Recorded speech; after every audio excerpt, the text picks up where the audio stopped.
Hello, everyone. I hope you enjoyed today all these different presentations. It seems that the same spirit, starting with yesterday evening till this point, was leading us to coordinate all these presentations. We just don't know which spirit we should listen. The clock says that my time ended 5 minutes ago, so I have time to summarize my presentation in 20 seconds. God is love, love is at war, and at the end, love wins. So, amen.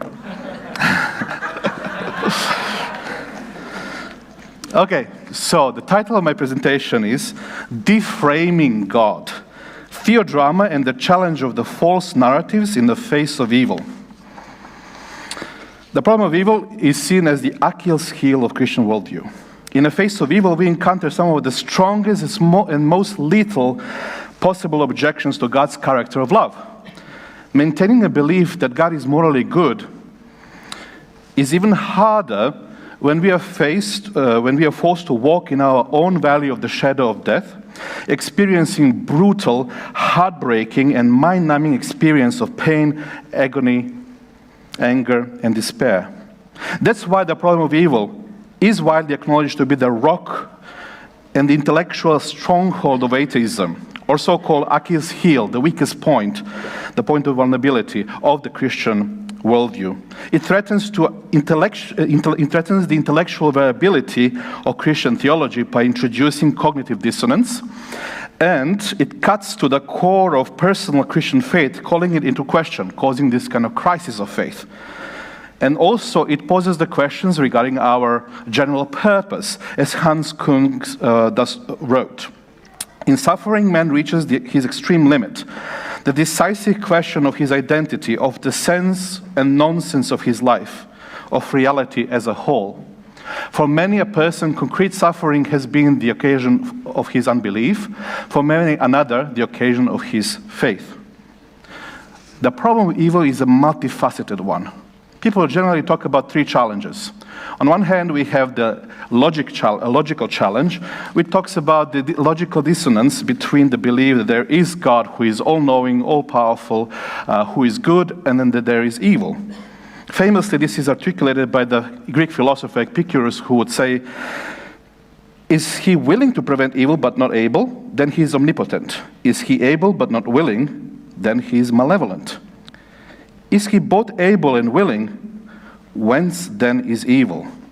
So this logical tension that exists can be summarized this way in this logical trilemma. If God is good, God would want to prevent evil. If God is omnipotent, God would be able to prevent evil. Evil exists. Therefore, God does not exist. The evidential argument, on the other hand, revolves around the real-life evidence of the breadth, depth, and duration of evil, and brings additional layer of difficulty to the discussion.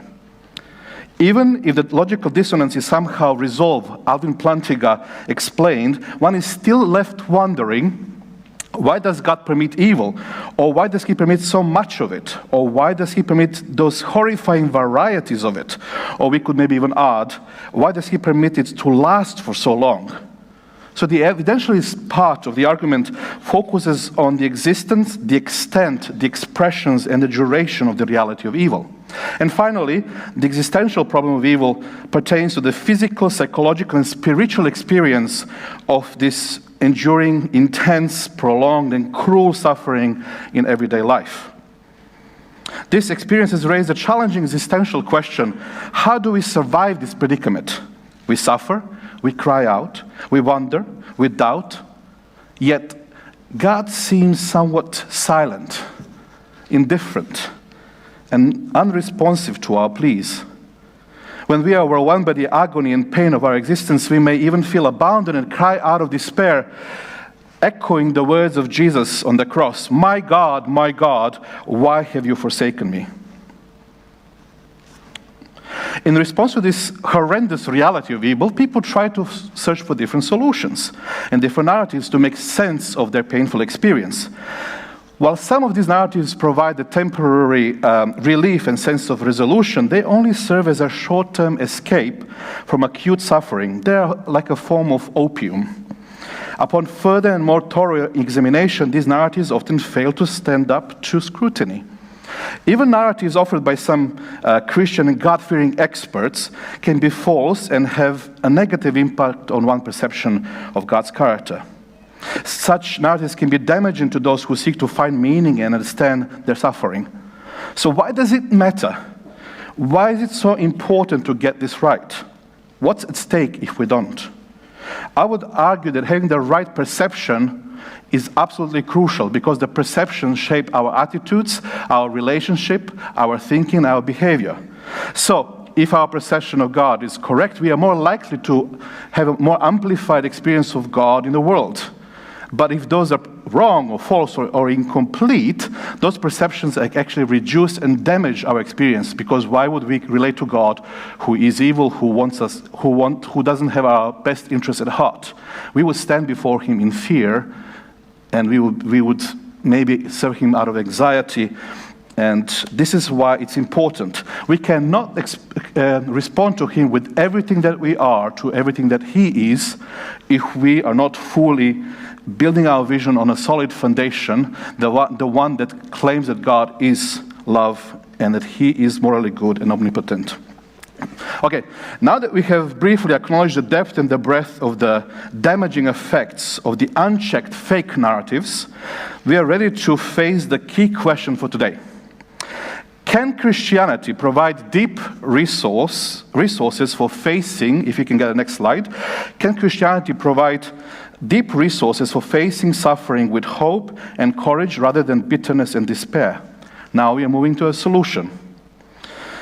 There are various influential philosophers and theologians have wrestled with the question of the character of God in the face of evil, seeking to explore the variety of strategies to vindicate God from moral culpability of evil.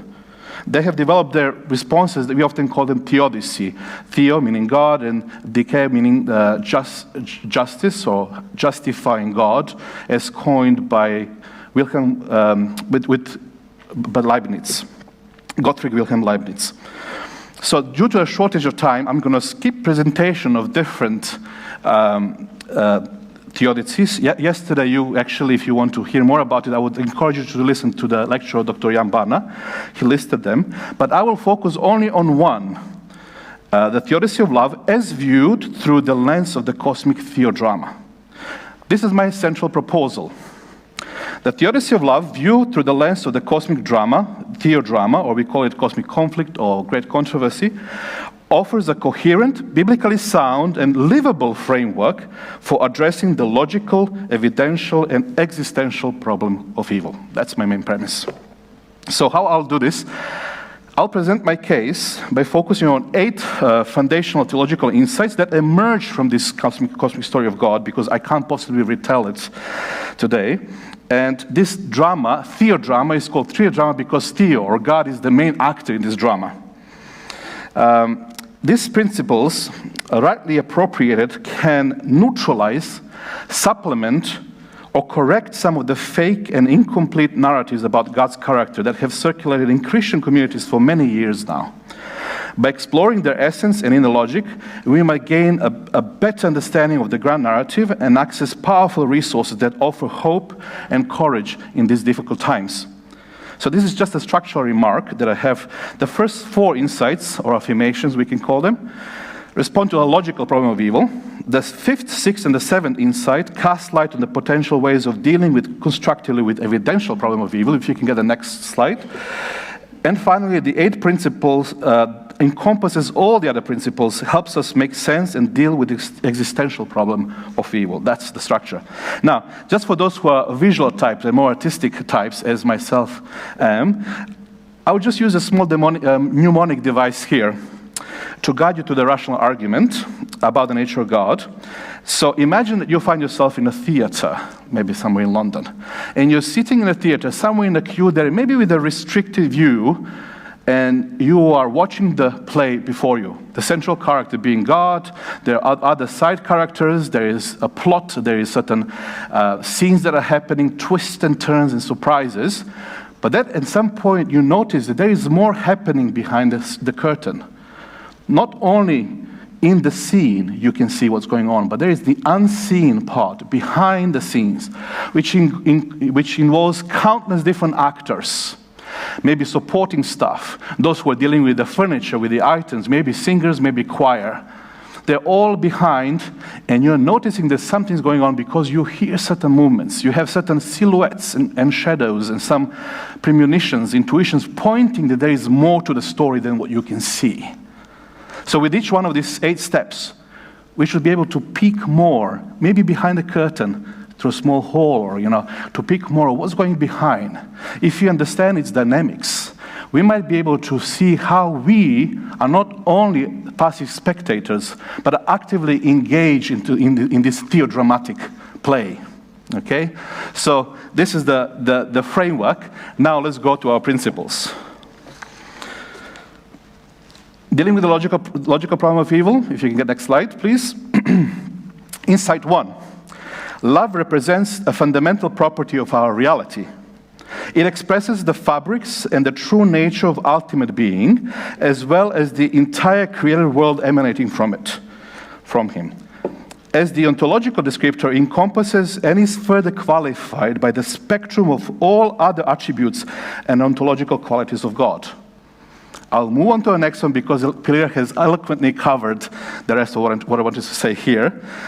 Insight 2. At its core, love is personal and relational category.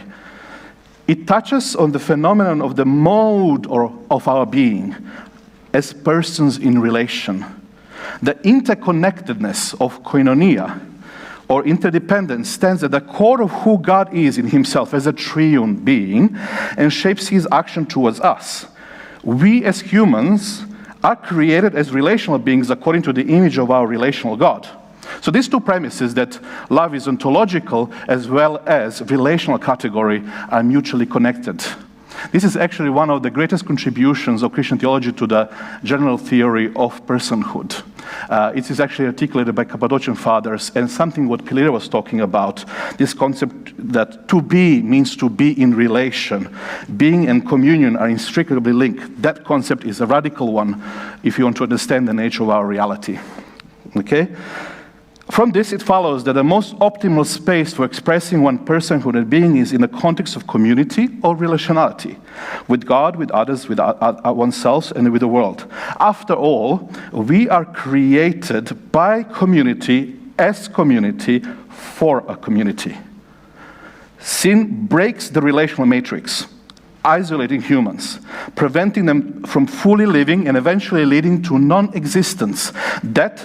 Death is the antithesis to life, resulting from disconnecting from the source of life, the life-giving spirit of love, and assumes no relational manifestation.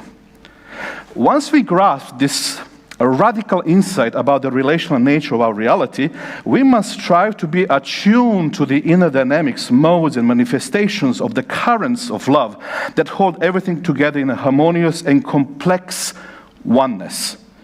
You heard it right. It's not monolith oneness. It's a complex oneness that does not negate the individuality, originality, and variety of life forms.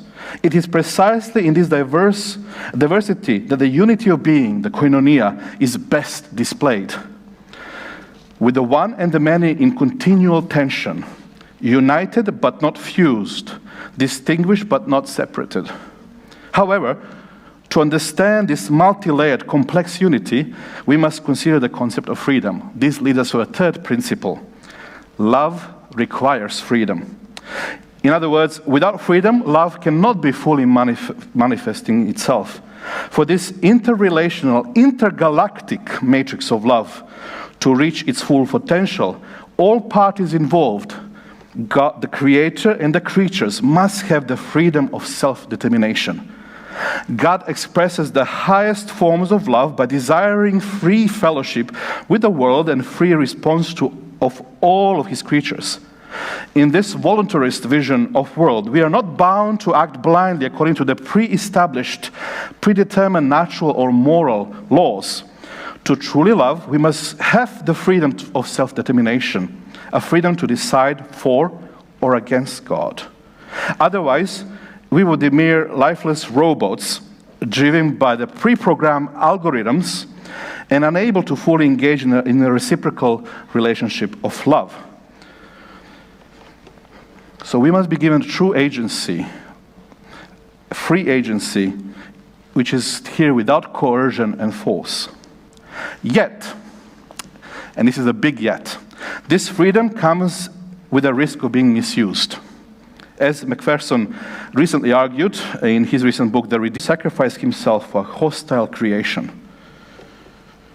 So the fact that God is actually going for it, he's taking this personal risk, maybe means that it's worth it. Maybe this is the best of all possible worlds, as Leibniz. Despite the potential catastrophic consequences that may result from misusing the power of freedom, it can still be argued that the value of freedom and free agency far outweighs the risks and the potential for good that comes from the ability to choose the risks. And the potential for good that comes from the ability to choose is worth the possibility of negative outcomes.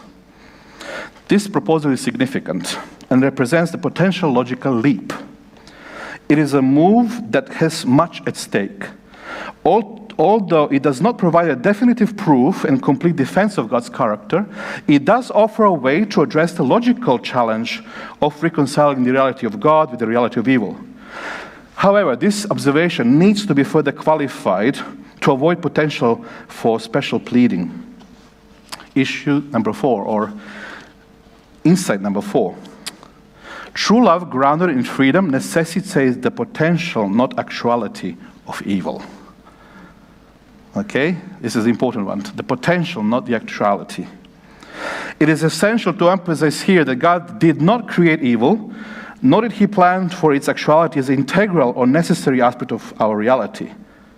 In addition, we should be clear on the fact that God does not require or use evil as a means to an end, as some proponents of the Felix culpa or soul-making theodicy would like to argue. Instead, as Macpherson aptly wrote, God freely becomes means to restoring an end we lost and don't deserve. However, God, in order to provide the opportunity for true and genuine relationship based on free, voluntary choices, had to permit the potential for it. Otherwise, relationality would be rendered insincere, inauthentic, essentially a farce. Considering this qualifying remark, we can justifiably claim that the free will defense, which follows the Augustinian free will tradition and has been more recently further developed by Alvin Plantinga, offers a compelling solution to the logical problem of evil. While it does not explain why perfect and good creatures would choose to rebel against God, that remains mystery. Ellen G. White affirms that, if you are able to explain it, it wouldn't be evil. So that remains the mystery, so it doesn't explain that, but it does provide a plausible way of reconciling the existence of the all-knowing, all-powerful, benevolent God with the reality of evil. Once understood, the free will defense demonstrates that there is a logical possible way of conceiving God and evil as coexistent realities. It provides a rational basis for understanding evil as real and logically viable potential rather than absolute necessity. It does not fully exonerate God and provide a complete theodicy response to evidential and existential problem of evil, however. Those two are somehow left hanging. Yet the challenge of evidential existential arguments still stand. Why so much evil? Such varieties of it, and so for so long? We got the point. Freedom is necessary. Freedom is costly. But is it worth it, considering all the innocent victims of natural and moral evil? Poor babies without parents, lying for days without food or water, in the gravel under the constructions of the destroyed building in a recent earthquake in Turkey and Syria. Is it really worth it? Can this cruelty, horrendous and senseless evil, and unbearable pain ever be morally justifiable? These and similar questions provide the thorn in flesh of the advocates of the free will defense. More is needed. We need to go beyond just getting rid of cognitive dissonance. We need to deal with the actual reality of the experience of evil and suffering. At this point, is where the cosmic conflict-informed Theodrama steps in and offers some tentative possible solutions to the evidentialist challenge that deals with the extent, existence, expressions, and duration of the phenomenon of evil and suffering. And this leads us to our next three insights, which I'll go quickly through them. So, insight 5 is a crucial one, and I think this could be potentially the contribution of Adventism to the wider conversation. Love is at war. We need to understand that we are caught right in the middle of the raging battle of the intergalactic war. This war extends in both unseen and seen dimensions of our reality, involving us in a dispute between God and his allies, earthly and celestial, on one side, and the rebel group spearheaded by enemy of God, Lucifer himself, on the other. The most subversive attempt to undermine the very foundation of the reign of God, the reign of love, is launched by these highly intelligent beings that decided to misuse their freedom. To do that, they attack the motives and the character of God. Now, we know that once the motive is attacked, it is not enough just to claim the opposite interpretation of that motive. This dispute would end up like one of those that we can witness on the children's playground, where one kid accuses the other and they start with their endlessly circular and absurd fight. Yes, you did. No, I didn't. Yes, you did. No, I didn't. Clearly, the only way to settle a dispute in this case of this intergalactic conflict is to allow for time to pass, a time that will show the true character and motives of different parties involved.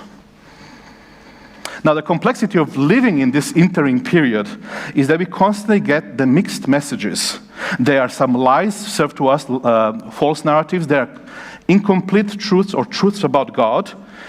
And we can feel overwhelmed when having to choose the sides and decide what's right. This is a messy game, full of deception strategies. Something that started with the issue of optics and perception now have penetrated all the pores of our existence and affect our daily reality in a very concrete ways. At times, we can experience things as a result of human causation, like a moral evil. At times, we can experience evil. It comes as a result of natural causes, natural evil. Sometimes it can be a combination of natural and moral causation. But what this particular outlook gives us is actually to include the countless other free agents behind the scene, bringing them into equation. And then suddenly, certain instances of evil, certain aspects of evil can be better explained when there is no natural or human causation behind it. We forget there is more happening in this theater behind the curtain. Many more actors to take into consideration, but we do not always see them. We can't fully understand the extent and the complexity of the cosmic conflict. We can't offer the full justification and explanation of the individual instances of evil that we face on a day-to-day basis. We are given just a rough and somewhat generic brief about it, sufficient to orient ourselves and choose the sides. Yet, mostly, we find ourselves in the dark, looking like through a dimmed glass. We can witness through our experience the existence of good and evil. That's undeniable. But here we must add that through the self-revelation of God in Christ, through the Holy Spirit, we can begin to understand the nature, the contours, and the dynamics of love as a ruling principle of universe emerging from the character of God. This story, we learn from the divine written and embodied word, is shaped by the concrete motives and parameters of engagement. I shall not go into this. If you want, you just Google Dr. Jan Barna on YouTube. You'll find lots of lectures there about this story. But this shed further light on how to understand God's actions or inaction in the face of evil. Insight 6 says, for love to fully manifest in the context of war, free agents must abide by certain covenantal rules of engagement. Love is not merely a feeling or an abstract esoteric ideal, but it's tangible and concrete in its expressions. Even in a pre-fall world, frameworks and rules of engagement were necessary to ensure that one's freedom does not infringe on the freedom of another. These rules are grounded in God's character and provide the foundation upon which the entire creation rests. They are not intended to limit freedom, but rather to amplify it. Love and principles or rules do not stand in opposition, but rather work in tandem. And I'll skip the big section here because you just heard a lecture about it from Dr. Patrick Johnson this morning, that those two are not mutually exclusive. Love comes and can be expressed through those rules of engagement. I would recommend to maybe read the book from John Peckham, The Theory of Love. He talks about this rule of engagements, and these are agreements made in the unseen reality of how, when, where, and under which conditions different parties can legitimately act. These parameters also involve God, who willingly self-limits to provide space for all his creatures, including the fallen ones, to exercise their freedom.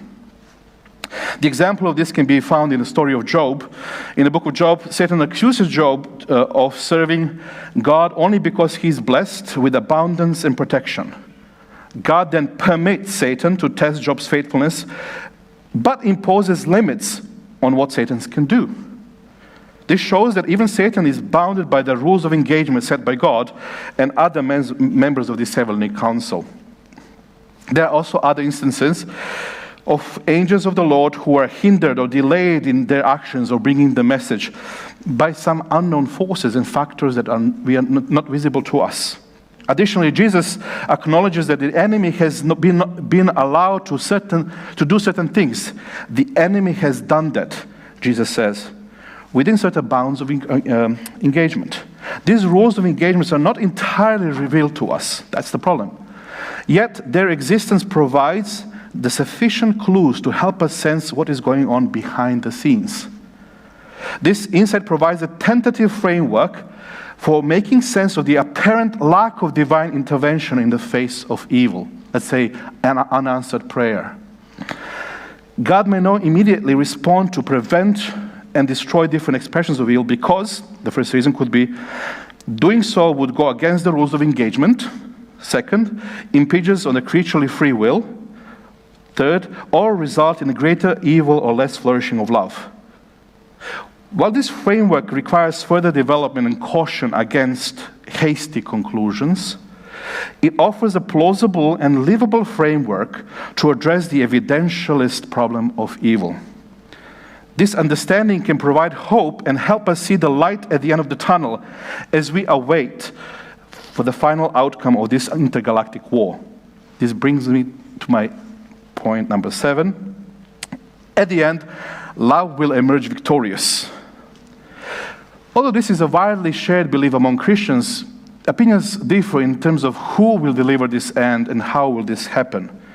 One thing is sure, that in Adventist interpretation, God is at the central actor of this cosmic theodrama, who will ultimately intervene directly, immanently, and universally to bring about the victory of love. Human agents will play a significant and unique role, but the betterment of the world will be a direct result of God's restorative and relational initiative expressed in a series of divine actions accompanying this kind of threefold eschatological judgment, resulting in the final annihilation of evil.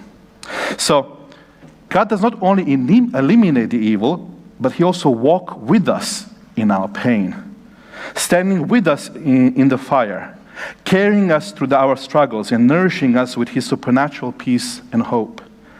This assurance that evil will be ultimately defeated and that the perfect harmony will be regained brings hope, particularly in the absence of eternal dualism and the concept of eternal punishing hell. This notion that evil, suffering, and pain are not only part of our current existence, but will continue to be part of our future in the form of eternal hellfire, tends to instill fear, anxiety, and distrust, hindering one's desire to engage in an intimate relationship with God, with this kind of tyrannical God. The tragic effects of this false narrative are undeniable, yet many still subscribe to it, majority of Christian world. This belief is a pagan idea that has caused direct harm to the perception of the character of God and should be challenged decisively. The ultimate display of God's love eradicates evil. It doesn't allow it to exist eternally. That's not God. It's a skewed narrative. It's such a dangerous false narrative that is circulating around. And people are somehow not aware of it, the implications of what they are claiming.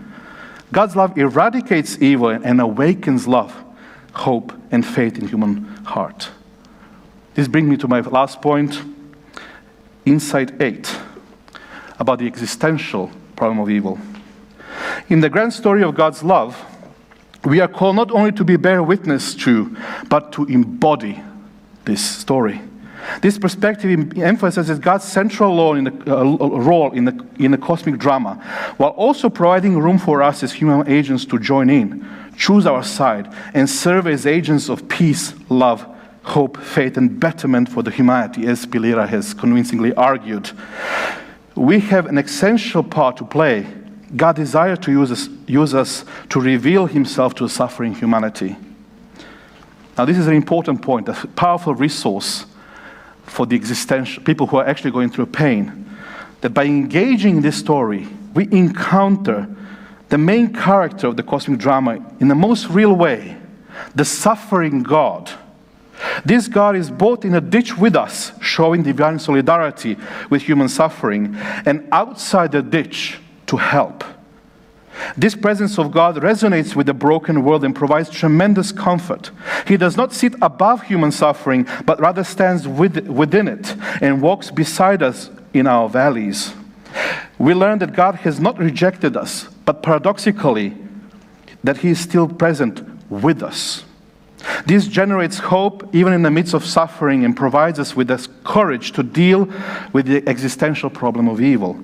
It gives us the assurance that God knows how to bring beauty from ashes and help us deal with the present while holding on to the hope for a better future. Application: theodicy of love in action. There are some practical points that I think we can also gain. It's a highly practical and livable framework. The theodicy of love provides a narrative framework that, while not claiming to be all-encompassing, exhaustive, and overly detailed, can prove helpful in navigating the challenges of pain and suffering. It has the potential to enable us to make sense, at least partially, of difficult situations and empower us with hope to stand firm in the face of daily struggles.